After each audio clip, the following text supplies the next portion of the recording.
우리가 창세기 이제 아담서부터 쭉 이제 성경 인물들을 보고 있잖아요. 그러면서 이제 뭐 어떤 기도, 어떤 기도에 대한 어떤 그런 이제 은혜들을 나누고 있는데, 특별히 야곱에 대해서는 우리가 지금까지 7번 봤고요. 오늘이 마지막입니다. 제 예상보다 더 많아진 거예요, 사실은. 그러니까 아브라함보다 더 많아졌어요. 그만큼 이제 야곱은 그의 파란만장한 인생도 있지만 전 마치 우리 자신을 보는 것 같은 마치 그런 거울이죠. 그래서 더 많이 보게 되고 또 은혜가 있는 것 같아요. 자, 오늘 이제 야곱 인생의 이제 마지막 부분이에요. 오늘 본문을 포함한 이제 창세기 49장 전체를 보지는 않았는데요. 이 49장은 야곱이 그의 인생 마지막에서 아들들에게 남긴 말이죠. 그러니까 유언적인 성격을 갖고 있고, 그러면서도 단순한 유언이 아니에요. 아주 특별한 의미를 갖고 있습니다. 야곱은 아들들에게 이 마지막 말을 남기고 나서 얼마 가지 않아 죽게 되고요. 그의 시신은 애굽에서 성대하게 장례를 치른 후에 그의 유언대로 어디에 묻히게 됩니까? 아브라함과 사라, 이삭과 리브가, 그리고 그의 아내 레아가 묻힌 이 가나안 땅 헤브론 막벨라 굴에 이제 장사되게 되죠. 근데 야곱의 축복의 내용을 보기 전에 그의 인생 여정을 보면 그 자체로 의미가 있는 것 같아요. 그가 어디서 태어나게 됩니까? 가나안 땅 브에르시바에서 태어나게 되잖아요. 거기서 이제 자라고, 그리고 이제 다른 데는 뭐 이렇게 자랐어요. 그러다가 아버지와 형을 속이고 장자의 축복을 가로챈 그 대가로 피신하게 되죠. 그리고 가던 중에 베델에서 하나님을 경험하게 되고, 그리고 이제 밧단 아람, 메소포타미아 북부 지역입니다. 그 지역에서 20여 년을 살게 되죠. 그리고 이제 하나님의 약속대로 가나안 땅으로 돌아오게 되는데 아브라함과 똑같이 들어오게 돼요. 세겜으로 들어오잖아요. 근데 세겜으로 들어오는데 그만 어떻게 됩니까? 세겜의 그 풍요로움을 보고 그냥 정착할 생각을 하잖아요. 그게 아닌데, 그래서 거기서 화를 당하게 되고, 그래서 어디로 갑니까? 베델로 돌아가라. 베델로 가잖아요. 그래서 좀 정신을 차리는 거죠. 그러고 나서 이제 헤브론 막벨라 밭, 그거는 이제 야곱 가문의 소유니까 이제 거기서 거주하게 됩니다. 그리고 쭉 지나다가 이제 애굽의 총리가 된 요셉을 만나러 가던 중에 지난 시간에 보았죠. 브에르시바에 멈춰서 하나님의 뜻을 구하게 됩니다. 그래서 애굽에서 내려가서 여생을 살게 된 거예요. 그리고 죽어서 애굽에서 죽고 다시 가나안 땅 헤브론 막벨라 굴에 장사되게 됩니다. 참 그의 인생 여정이에요. 이걸 보면 정말 파란만장한 삶을 살았고, 그가 애굽의 바로 앞에서 험악한 세월을 보냈나이다 라는 말이 틀린 말이 아닌 것 같아요.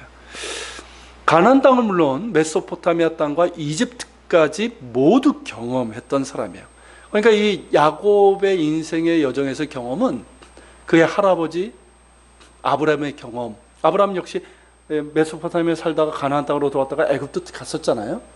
그리고 아버지 이삭은 그냥 가나안 땅에만 있었죠. 그 경험, 그리고 요셉, 아들 요셉의 경험을 뛰어넘어서 뭐까지 한 걸로 볼 수 있냐면 출애굽의 경험까지도 볼 수 있는 거예요.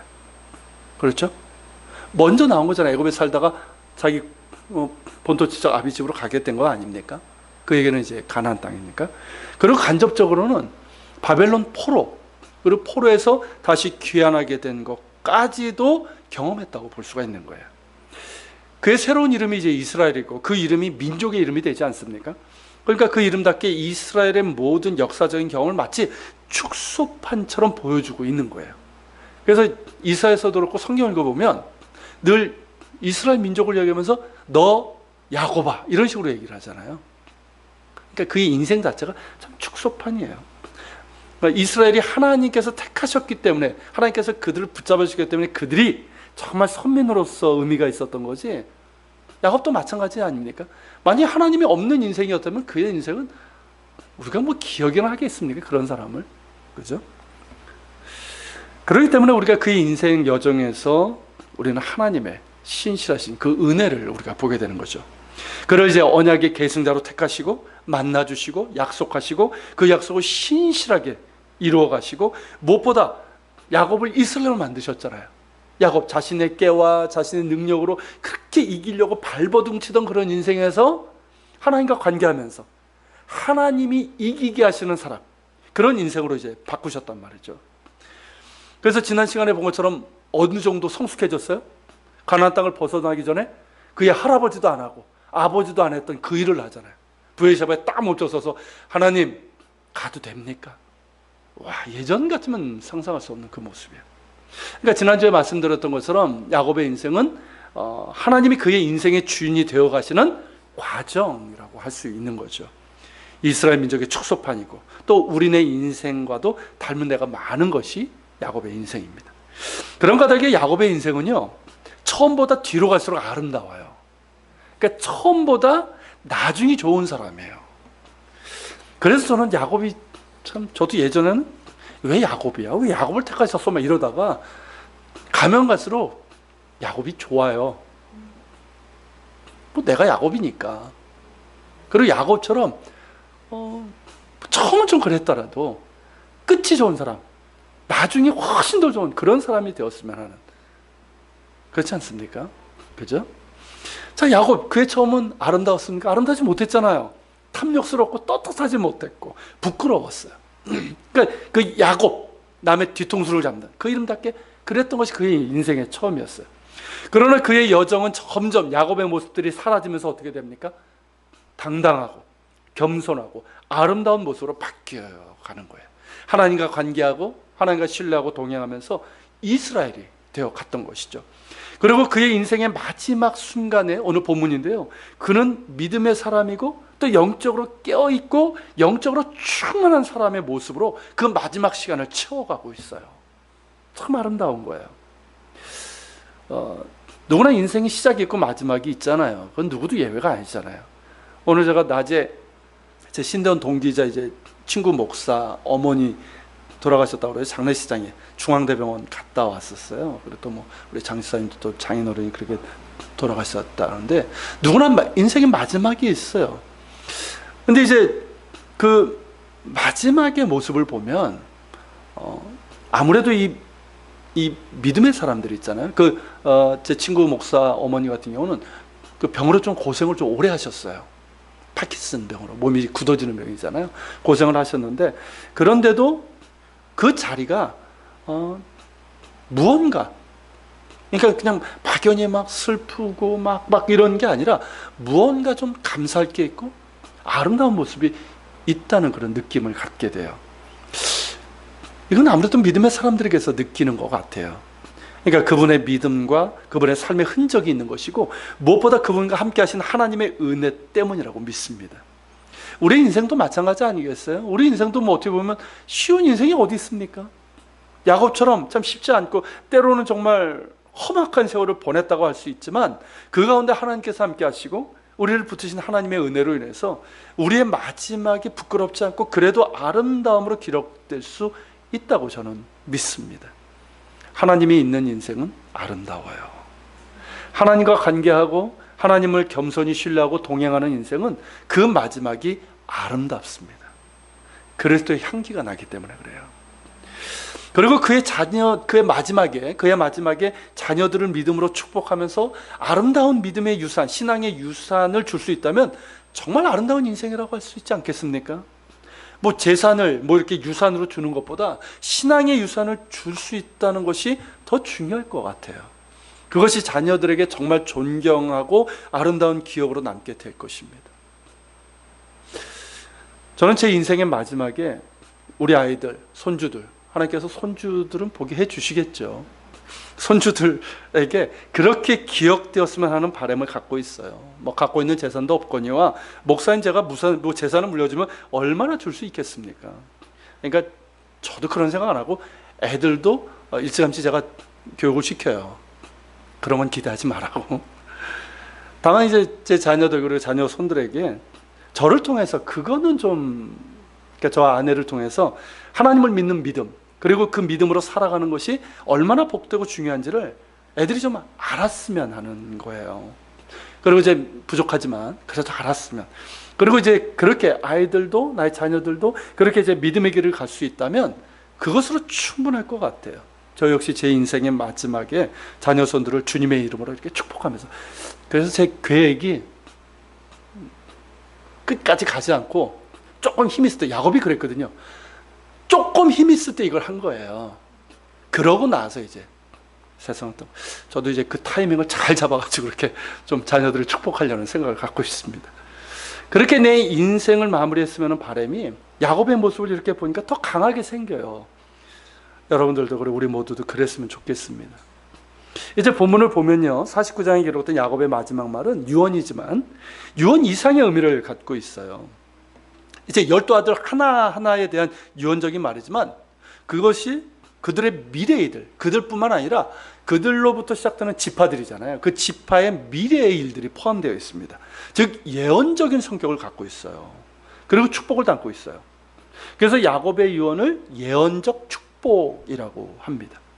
그러니까 이 모습을 보면 야곱이 이 인생의 마지막이 가면서 점점 더 하나님의 영으로 충만한 사람이 되는 거예요. 영적으로 깨어있고 영적으로 충만하다 보니까 이런 예언적인 축복을 할 수 있게 되는 거예요. 실제로 우리도 그렇지 않습니까? 우리가 영적으로 정말 깨어있고 이렇게 자녀를 위해서 기도하면요, 자녀의 영적인 상태가 보이잖아요. 그죠? 그리고 그 아이들에게 뭐가 필요한지를 제대로 축복할 수 있어요. 단순히 세상에서 살다가 이게 아니에요. 그게 문제가 있는데, 뻔히 보이는데 그걸 가지고 기도하고 축복할 수 있는 거죠. 그러니까 야곱이 그렇게 충만했던 사람이에요. 얼마나 멋있습니까? 그죠? 자, 시간이 많지 않기 때문에 이 12아들 다 하나하나 이렇게 볼 만한 그런 건 안 되고요. 그 중에서 이제 중심이 되는 두 아들의 유언을 좀 보려고 합니다. 누굴까요? 12아들 중에 중심이 되는 두 아들. 요셉 그리고 누굴까요? 유다예요. 먼저 이제 유다를 먼저 좀 보겠습니다. 자, 8절서부터 12절인데요. 같이 한번 볼까요? 유다야, 너는 내 형제의 찬송이 될지라. 내 손이 내 원수의 목을 잡을 것이요 내 아버지의 아들들이 내 앞에서 절하리로다. 유다는 사자 새끼로다. 내 아들아, 너는 움킨 것을 찢고 올라갔도다. 그가 엎드리고 웅크림이 수사자 같고 암사자 같으니 누가 그를 범할 수 있으랴. 그가 유다를 떠나지 아니하며 통치자의 지팡이가 그 발 사이에서 떠나지 아니하기를 실로가 오시기까지 이르니 그에게 모든 백성이 복종하리로다. 그의 나귀를 포도나무에 매며 그의 암나귀 새끼를 아름다운 포도나무에 맬 것이며 또 그 옷을 포도주에 빨며 그의 복장을 포도즙에 빨리로다. 그의 눈은 포도주로 인하여 붉겠고 그의 이는 우유로 말미암아 희리로다.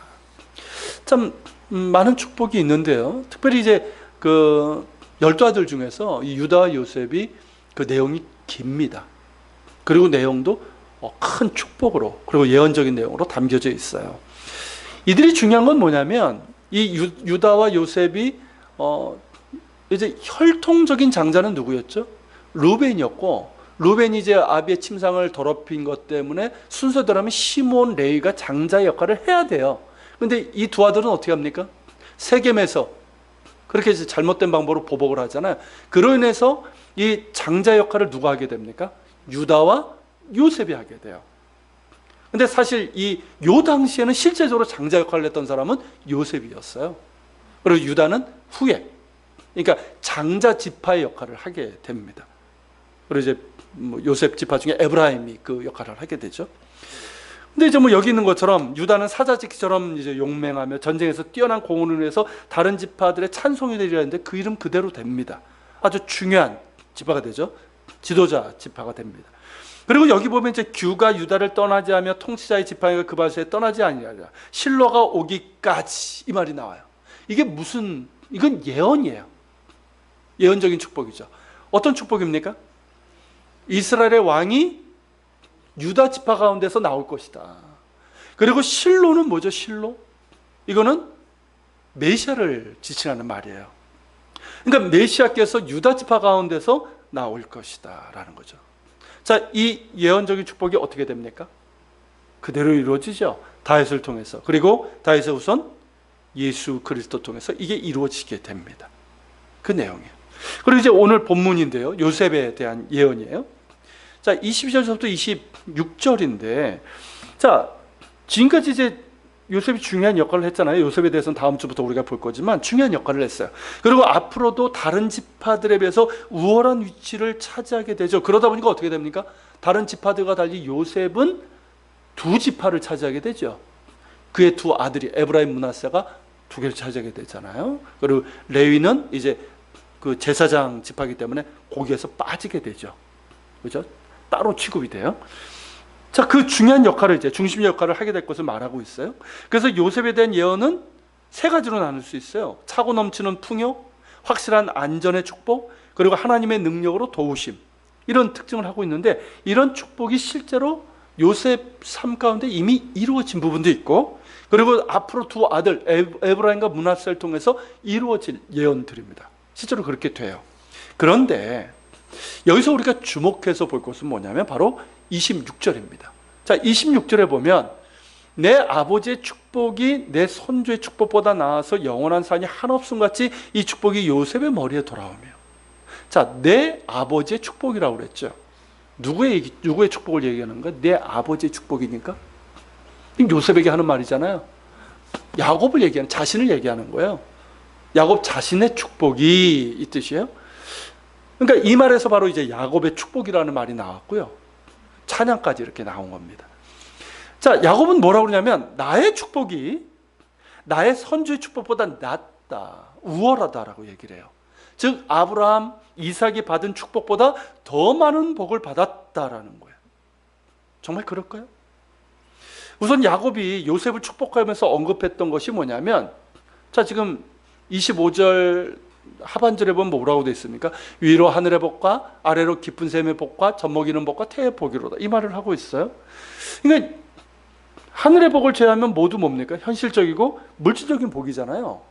그렇다면 야곱이 자신의 선조보다 더 많고 우월한 이런 물질적인 복을 받았다는 것을 얘기하는 걸까요?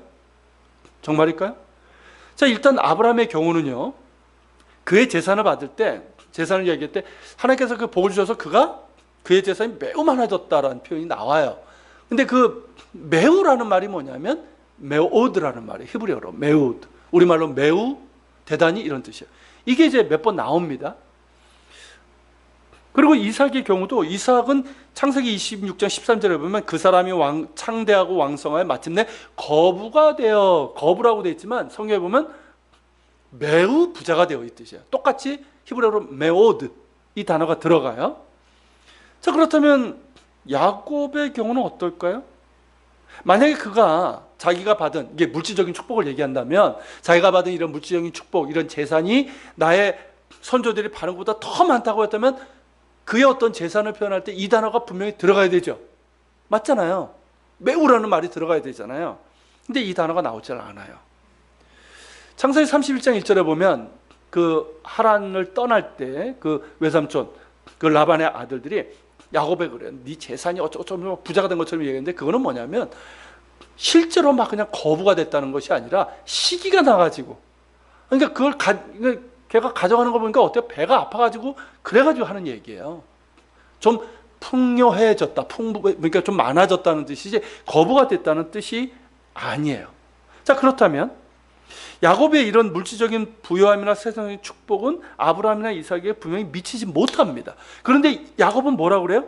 나의 축복이 나의 선조의 축복보다 낫다, 우월하다, 이런 얘기를 하고 있어요. 이게 무슨 뜻일까요? 자, 일단 그가 말하는 축복은 세상적이고 물질적인 축복이 아니라는 것을 우리가 짐작할 수 있죠. 일단 그건 아니에요. 그죠? 물질적인 축복은 이삭이 제일 많이 받았고, 그리고 아브라함이고, 그리고 요셉이에요. 저 야곱이에요. 그러니까 물질적인 축복을 얘기하는 건 아니에요. 그렇다면 뭘 얘기하는 걸까요? 그게 바로 24절, 25절 중간에 나와요. 자, 24절서부터 25절 중간을 보면요, 한번 눈으로 한번 보십시오. 자, 요셉의 활은 도리어 굳세며 그의 팔은 힘이 있으니 이는 야곱의 전능자 이스라엘의 반석인 목자의 손을 힘입음이라. 내 아버지 하나님께로 말미암나니 그가 너를 도우실 것이요 전능자로 말미암나니 그가 내게 복을 주실 것이라. 자, 여기까지인데, 자, 여기에서 여러분 뭔가 좀 특징적인 게 보이지 않으십니까? 뭐예요 그게? 하나님께 대한 표현이에요. 하나님께 대한 묘사. 야곱은 여기서 하나님에 대한 묘사를 하고 있는데, 야곱의 전능자, 이스라엘의 반석, 목자, 전능자의 손, 내 아버지 하나님, 그러니까 나의 하나님이라는 뜻이겠죠. 너를 도우시는 하나님, 그리고 전능자, 이렇게 나와요. 여러분, 여기서 이 차이가 느껴지십니까? 자, 아브라함이 알았고 고백했던 하나님은 뭐였어요? 자, 창세기 17장에 보면 어떻게 됩니까? 하나님께서 그와 언약을 맺기 위해서 나타나셨을 때 당신이 누구신지를 소개하죠. 나는 전능한 하나님이라. 히브리어로 하면 엘샤다이. 기억나십니까? 엘샤다이. 그러니까 사실은 아브라함이 알았던 하나님은 엘샤다이, 전능하신 하나님이에요. 물론 이제 좀 더 이제 경험을 했겠지만, 그리고 이삭도 어떻습니까? 크게 다르지 않아요. 조금 하나 추가된다면, 아브라함에서 추가된다면 나의 아버지 하나님, 이게 추가되는 거죠. 그러니까 나의 아버지와 함께 했던 하나님이 나와도 함께 하신다라는 그런 고백이잖아요. 그러니까 아브라함과 이삭이 묘사한 하나님은 그렇게 다양하지 않습니다. 그런데 야곱은 그에 비해서 하나님에 대해서 많은 수식어로 이렇게 표현하고 있는 거예요. 무엇을 의미하는 걸까요? 하나님 경험이에요. 하나님 경험. 비록 파란만장한 삶을 살았고 험악한 세월을 살았지만 그 인생 가운데 찾아오시고 만나주시고 붙들어주시고 인도해 주신 그 하나님에 대한 경험이에요. 그 경험에서 나온 하나님 묘사예요. 하나님에 대한 경험, 하나님에 대한 지식, 하나님을 알게 되고 그분과 깊은 교제를 하게 된 이것이에요. 이것은 아무도 야곱을 따라올 수 없는 거예요. 심지어 믿음의 조상이라는 할아버지 아브라함도 야곱에게는 따라오지 못하는 거예요. 이해가 되십니까? 그 경험적인 지식은 그의 험악한 인생을 통해서 그가 깨달은 건 그거예요. 하나님이 누구신가 하는 거예요. 자, 그전까지는 하나님은 어떤 분으로 알았어요? 그냥 할아버지 하나님, 아버지 하나님이에요. 그런데 그 험악한 인생 가운데서 하나님께서 찾아오셨잖아요. 만나 주셨잖아요. 그리고 간섭하시고 그를 하나님의 사람으로 만들어 가셨단 말이죠. 그러면서 내 인생 내 것인 줄 알았어요. 그전까지 그러지 않았습니까? 그러니까 우리로 하면 3대째 믿음의 집안에서 태어난 친구란 말이에요. 그럼에도 불구하고 그냥 하나님은 할아버지 하나님, 나의 부모님의 하나님이고, 그러면서 내 인생 내 것으로 알고 내 꾀를 가지고 살았잖아요. 그렇지 않았습니까? 내가 사는 줄 알고 그렇게 살았어요. 근데 그것이 아니라는 걸 안 거예요. 내 힘으로, 내 지혜로, 내 능력으로 사는 줄 알았는데 그것이 아무런 힘도 발휘할 수 없는 헛된 것이라는 것을 깨닫게 된 거예요. 그의 인생의 고비마다 만나주신 하나님을 통해서 그는 하나님이 누구신지를 경험하게 됩니다. 그리고 그분만이 내 인생의 주인이신 것을 깨닫게 된 거예요. 야곱만큼 하나님을 잘 아는 사람이 없어요. 그는 그 파란만장한 인생에서 경험적으로 아는 하나님 지식이 있는 거예요. 야곱은 자신의 축복이 나의 선조의 축복보다 더 우월하다라는 것이 바로 이런 의미인 거예요. 하나님을 경험적으로 아는 이 축복을 얘기하고 있는 거예요. 그렇다면 야곱이 그의 아들 요셉에게 한 말은 이런 의미라고 볼 수 있는 거예요. 내 아들 요셉아, 너는 힘을 잃지 않을 것이다. 왜냐하면 나와 함께 하셨던 전능하신 하나님의 손이 너와 함께 할 거야. 그 하나님은 이스라엘의 반석이야. 그 이스라엘은 자기잖아요. 나의 반석이고 너의 반석이야. 그리고 그분은 선한 목자처럼 자신의 양들을 돌보시는 분이에요.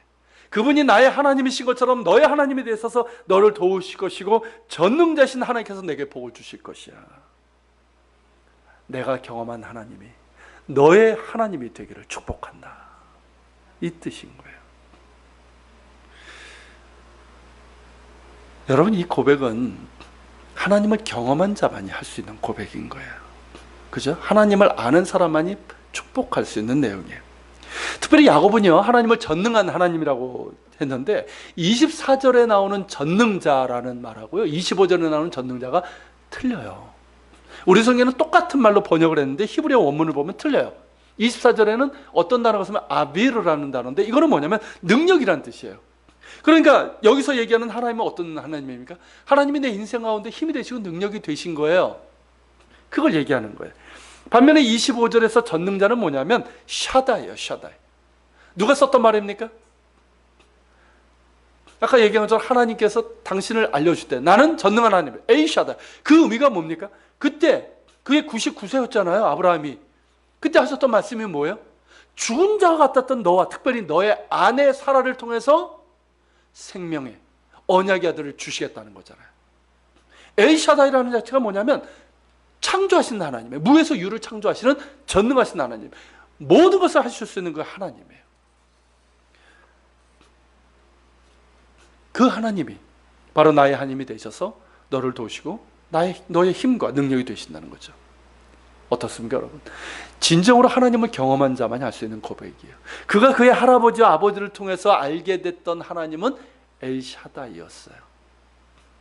이건 부인할 수 없는 거예요. 왜냐하면 자기 할아버지, 할머니, 그리고 자기 아버지가 생생한 증거잖아요. 딱 봐도 아버지를 봤는데 어떻습니까? 아버지도 이미 할아버지고 그 할머니는 어때요? 그러니까 나이 계산해보면 알잖아. 생생한 증거인 거예요. 그건 부인할 수 없는 거야. 그러니까 이 하나님은 무에서 유를 창조하시고 죽은 가운데서 생명을 주시는 엘샤다이 전능하신 하나님, 이건 부인할 수 없는 거예요. 이 믿음은 있는 거예요. 근데 문제는 뭐냐면 야곱이 그 하나님을 만나야 되잖아요. 우리 자녀들도 똑같지 않습니까? 자연스럽게 믿음의 가정에서 신앙을 갖게 돼요.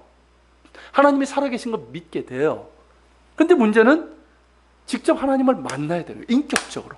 그럴 때 어떻게 됩니까? 엘샤다이, 전능하신 하나님이 그에게 의미가 있고 실제적인 신앙 고백이 될 수 있는 거예요. 그런데 하나님께서 그에게 찾아오셨고 그에게도 엘샤다이, 전능하신 하나님이심을 나타내셨습니다. 그리고 그의 인생길에서 그의 능력이 되셨고 이스라엘이라는 그의 이름처럼 하나님이 이기게 하시는 인생으로 만들어 가셨어요. 그 하나님 경험이, 자신이 만나고 경험한 하나님, 자신이 알게 된 하나님과 그 하나님께서 하시는 일들, 그리고 그분이 주시는 은혜와 축복이 무엇인지를 알게 된 거예요. 이것이 야곱이 다른 사람들보다 우월한, 그의 선조들보다 우월한 복이에요. 사람들은 보통 이제 축복하면 세상적인 물질적인 것들을 생각하잖아요. 심지어 뭐 교인들도 그러한 경향을 많이 갖고 있지 않습니까? 물론 복이에요. 그것도 복이에요. 축복이고 하나님께서 주시는 복입니다. 축복이에요. 근데 더 중요한 복은 뭡니까? 하나님을 아는 복이에요. 하나님을 아는 것. 하나님을 만나서 그분을 경험하고 그분이 어떤 분이신지를 아는 거예요. 하나님을 아는 지식 가운데서 그분과 깊은 관계를 맺고 그분을 겸손히 신뢰하면서 그분과 동행하는 거예요. 이게 가장 큰 축복이죠. 이것보다 더 중요한 복이 있습니까? 없어요. 이것이 가장 중요한 복이고 진정한 축복이고, 그리고 모든 복을 복이 되게 하는 복이에요. 이 복을 그의 아들 요셉에게 주고 싶은 거예요. 자신이 만나고 경험한 하나님, 그리고 자신에게 복을 주신 하나님의 축복이 요셉의 머리에 그대로 임하기를 축복하는 거예요. 어떻습니까, 여러분? 자녀에게 줄 수 있는 최고의 축복 아닙니까? 그리고 요셉은 아버지가 하는 말을 알아들었을 거예요. 왜냐하면 요셉 자신도 어땠습니까? 만만치 않은 삶이었잖아요. 사랑받는 그 채색 옷, 정말 그 귀족집 집안 아들이나 입는 그 옷을 입던 그 애가 하루아침에 죽을 뻔하다가 애굽에 노예로 팔려가고 또 누명을 쓰고 감옥에 갇히고, 그가 10대, 20대를 그렇게 보냈다니까요. 그런 생활을 보냈어요. 그런 가운데서, 그 가운데서 하나님께 대한 믿음과 정절을 지켰고, 그러면서 하나님을 더 깊이 만날 수 있었던 거예요. 그러니까 아버지의 축복이 무엇을 의미하는지를 그는 알았어요. 그러니까 본문엔 생략되어 있지만 아버지가 그렇게 축복할 때 어땠을까요? 아멘, 아멘 하면서 그렇게 받아들이고 그렇게 감사하면서 받았을 거예요. 만약에 그걸 모르는 아들이면 아이 뭐냐, 제사이나 툭 띄어서 주시지, 얼마 주신다고 얘기하시지 뭐, 이러고 말았을 거예요. 근데 요셉은 그게 얼마나 귀한지를 안 거예요. 여러분, 우리가 이 세상을 살아가면서 얻을 수 있는 복들 중에서 가장 위대하고 귀하고 소중하며 가치 있는 복은 하나님을 아는 복입니다. 하나님을 알고 하나님과 관계하고 하나님을 신뢰하고 하나님과 동행하는 이 복이야말로 가장 위대하고 귀하고 소중하며 가치 있는 복이에요. 그리고 모든 복을 복이 되게 하는 복이에요. 이것을 성경에서 샬롬이라고 하는 거예요. 샬롬. 샬롬은 우리말로 이제 평안, 평화, 화평 이렇게 번역이 되지만 원뜻은 완전함이에요. 완전함. 마치 완벽한 원처럼 완전한 상태가 바로 샬롬이에요. 그러니까 조금의 결핍도 없는 충만함이에요. 그래서 이 샬롬은 완전한 충만함을 의미하는 거예요. 그런데 이런 완전한 충만함이 어디에서 주어집니까? 돈이 많으면, 막 수십억, 수백억 가지면, 막 출세하고 권력을 가지면, 유명해지면, 세상적인 복, 물질적인 복 가운데 있을까요? 없어요. 왜냐하면 그것들 모두는 불완전한 것들이고, 그리고 결코 인간에게 채워지지 않습니다. 채워지지 않아요. 그걸로 인간은. 그러니까 이 완전함, 충만함은 오직 하나님께만 있습니다. 완전하신 하나님에게만 이 충만한 샬롬이 있는 거예요. 그런 까닭에 인간은 하나님을 만나서 하나님과 관계하고 하나님을 주인으로 인정할 때 비로소 샬롬을 경험할 수 있는 거예요.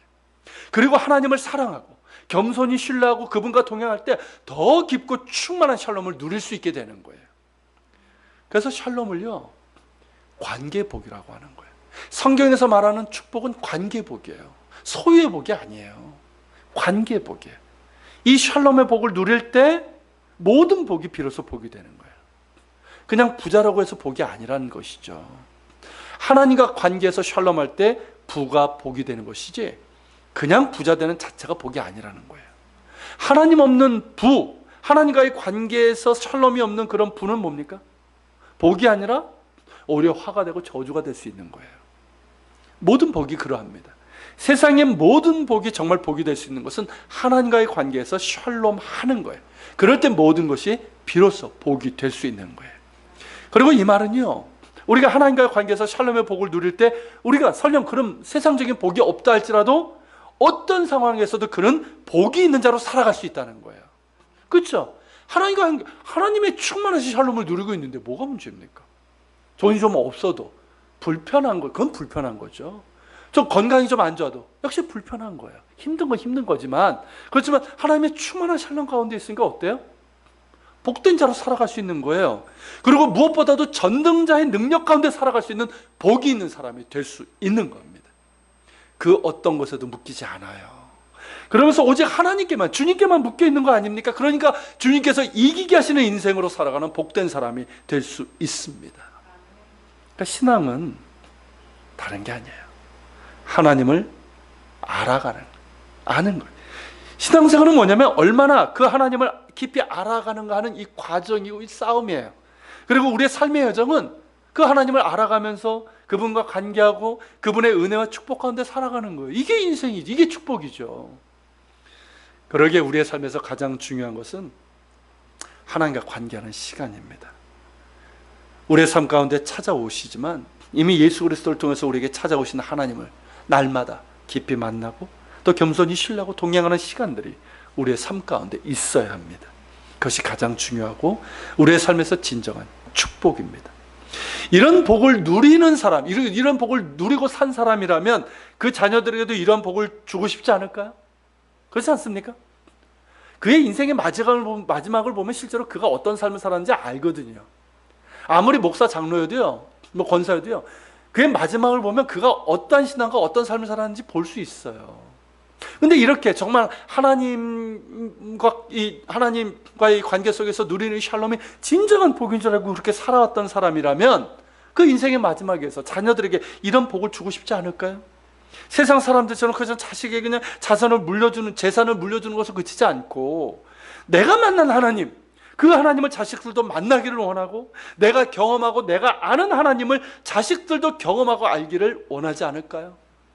나의 반석이 되시고 힘이 되시고 또 목자이시고 전능하신 이 하나님을 나의 사랑하는 자녀들도 경험하고 그 하나님을 사랑하고 그 하나님과 신뢰하고 동행하면서 살아가는 그런 축복. 그래서 정말 하나님께서 하늘의 복, 영적인 복도 주시고 땅의 복도 이렇게 주시는 그들의 삶 가운데 그런 복이 임하기를 축복하고 싶지 않겠습니까? 그렇지 않겠어요? 여러분 어떻습니까? 이게 정말 아름다운 인생의 모습 아니겠어요? 그리고 자녀들에게도 정말 자랑스럽고 존경할 수 있는 부모의 모습이라고 저는 생각을 합니다. 우리도 이런 모습이었으면 좋겠습니다. 우리의 인생도 뭐 야곱이잖아요. 하나님의 은혜로 야곱에서 이스라엘이 되어가는 과정이 우리의 인생인 것처럼 우리가 더욱더 하나님과 관계하면서 하나님을 알아가는 복을 누릴 수 있기를 바랍니다. 그래서 하나님과의 관계 속에서 주어지는 그 샬롬, 충만함, 그 완전함이 우리 가운데 있고, 그래서 야곱처럼 점점 시간이 지날수록 비록 우리의 몸은 점점 고린도전서에 있는 말씀처럼 후퇴할 수밖에 없지만, 쇠할 수밖에 없지만 오히려 우리의 어떤 영적인 부분은 더 충만하고 더 깨어 있어서 야곱처럼 그렇게 아름답게 우리 자녀들을 축복할 수 있는 우리가 되길 바라고, 우리 자녀들에게도 이런 최고의 축복을 유산으로 남겨줘서 우리의 자녀들 기억 속에 우리가 아름답고 존경받는 부모로서 기억될 수 있기를 축복합니다. 자, 우리 같이 기도하는 시간을 좀 갖도록 하겠습니다. 오늘 말씀을 기억하면서 같이 기도합시다. 주님,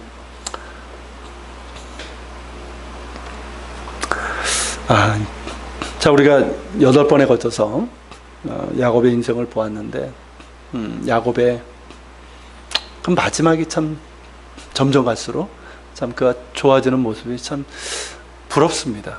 주님, 우리도 그렇게 만들어가고 계시는데 우리의 인생의 여정이 처음보다 나중이 더 아름답게 해주시고, 특별히 우리의 인생의 마지막이 야곱처럼 정말 충만한, 하나님의 은혜로 충만하고 하나님과의 샬롬 관계에서 주어지는 샬롬으로 충만해서 정말 자식들에게 이렇게 아름다운 축복을, 유산을 남겨줄 수 있는 우리가 되게 하여 주시옵소서. 우리 자녀들 또 축복하면서 기도했으면 좋겠어요. 여러분들 자녀들 있죠? 자녀손들을 축복하면서 주님, 부모된 내가 그들에게 이 유산을 주길 원하고, 우리 자녀들도 내가 경험한, 내가 만난 이 하나님을 그들도 경험하고 그 하나님과 관계하며 하나님과 동행하면서 정말 이 온전하신 주의 은혜와 축복을 누리는 우리 자녀들이 되게 하여 주시옵소서. 우리 계속해서 기도했으면 좋겠습니다. 음악 좀 틀어주시고요. 같이 좀 기도했으면 좋겠습니다.